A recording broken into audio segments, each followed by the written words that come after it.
የእንግሊዝ ፕሪሚየር ሊግ የወርሃ ጥር ምርጥ አሰልጣኝ እንዲሁም ደግሞ ምርጥ ተጫዋች እጩዎች እንግዲህ ይፋ ሊሆን ችሏል። ይህንንም ተከትሎ በምርጥ አሰልጣኝ ቦታ ላይ አዳዲስ የሆኑት አሰልጣኞችም ሊካተቱ ችለዋል። እነሱም መካከል ሚካኤል ካሬክና ሊያም ሮዜኜ ይገኙበታል።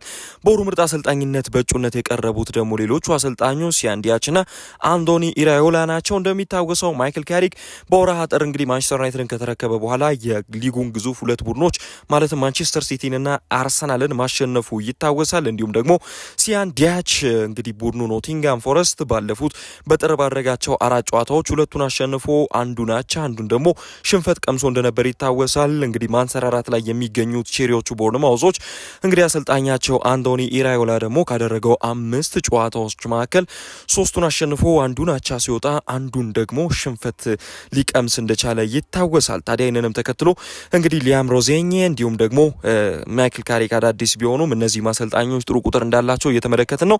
በአንጻሩ የሰማያዊዎቹ አሰልጣኝ ሊያም ሮዜኜ ደግሞ ባደረጋቸው 3 ጨዋታዎች 3ቱንም በማሸነፍ ነው እንግዲህ በአዲስ አሰልጣኝነት ቡድኑ ከተረከበ በኋላ ድንቅ ብቃቱን እያስመለከተ የሚገኘው ማለት ነው። ተጫዋቾች እጩዎችም ይፋ ሆኗል። ይህንንም ተከትሎ ከያሲን አያሪን ከብራይተን ኤንድ ሆቭ አልቢዮን፣ ፓትሪክ ዶርጉ ከማንቸስተር ዩናይትድ፣ ከቼልሲ ኤንዞ ፈርናንዴዝ ጁኒየር ክሪፕዊ ከቦርንማውዝ እንዲሁም ደግሞ ሰመርቪል ከዌስትሃም ዩናይትድ፣ ኢጎር ቲያጎ ከብሬንፎርድ፣ ሃሪ ዊልሰን ከፉላም እንዲሁም ደግሞ ፍሎሪያን ቬርትስ ከሊቨርፑል ሊመረጡ ችሏል ማለት ነው።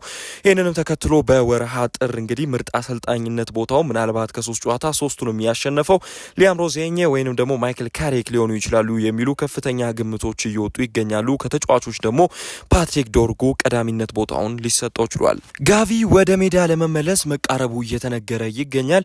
ስፓኒያርዱ የባርሴሎና አማካኝ ጋቪ ከበርካታ ወራት የጉዳት ጊዜያት በኋላ ወደ ሜዳ ለመመለስ መቃረቡን ከስፔን የሚወጡ የመረጃ ምንጮች ሞንዶ ዲፖርቲቮን ጨምሮ እየዘገቡ ይገኛሉ። በአመቱ መጀመሪያ ጉልበቱ ላይ አጋጥሞት በነበረው ጉዳት ምክንያት ከሜዳ ከ4 እስከ 5 ወራት እንደሚርቅ ተነግሮት የነበረው ጋቪ አሁን ላይ ለብቻው ተነጥሎ ልምምዶችን ማድረግ የጀመረ ሲሆን ምናልባትም በወሩ መጨረሻ ከቡድኑ ባርሴሎና ጋር ወደ መደበኛ ልምምድ እንደሚመለስ ይጠበቃል። ነገር ግን ባርሴሎናዎች የጋቪን የማገገም ሂደት በእርጋታ ነገሮችን እንዲሄዱ የሚፈልጉ ሲሆን ወደ ጨዋታ በፍጥነት እንዲመለስ አይፈልጉም እየተባለም ይገኛል። ሃንስ ፌሊክ ጋቪ ከተመለሰ በኋላ በቡድኑ ውስጥ ያለውን የስኳድ ጥራት ከፍ የሚያደርግ ተጫዋች እንደሆነም ያምንበታል።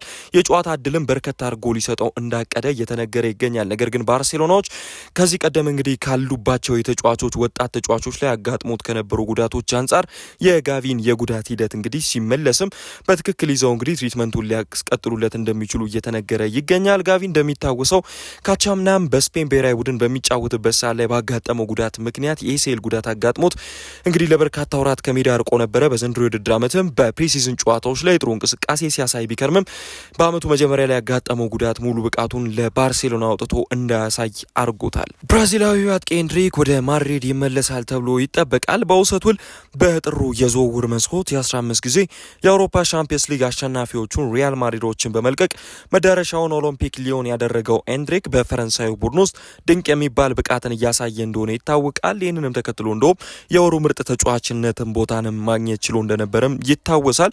ታዲያ ኤንድሪክ የውሰት ውሉን በአመቱ መጨረሻ ሲያጠናቅቅ በቀጥታ ወደ ስፔን ተመልሶ ለማድሪድ መጫወቱን እንደሚቀጥል አስ ሊዘግብ ችሏል። ኤንድሪክ ቀድሞውንም ቢሆን በማድሪድ ቤት ስኬታማ መሆንን የሚፈልግ ተጫዋች ሲሆን በሊዮን ቤት ግን ያለውን አውጥቶ በመስጠት ወደ አቋሙ መመለስ ይፈልጋል የሚሉ መረጃዎችም እየወጡ እየተመለከትን እንገኛለን። እንደሚታወሰው ኤንድሪክ እንግዲህ በሪያል ማድሪድ ቤት ጥሩ የሚባል ብቃትን በዣቪ አሎንሶ ቡድን ውስጥ ማሳየት ተስኖት እንደነበር ይታወሳል። ይህንንም ተከትሎ በተደጋጋሚ ተጠባባቂ ወንበሮች ላይ ለመቀመጥ ተገዷል። ነገር ግን አሁን ላይ እንግዲህ ቡድኑን ዳግም እንዲመለስ የማድሪድ ሰዎችም እንደሚፈልጉ መረጃዎች ያሳያሉ። ከማድሪድ ተጫዋቾች መካከል አንዱ የሆነው ጎንዛሎ ጋርሲያስ ኤንድሪክ ዳግም ወደ ማድሪድ የሚመለስ ከሆነ ቀጣዩ ዕጣ ፈንታው ምን ሊሆን ይችላል የሚለው የሚጠበቅ ነው።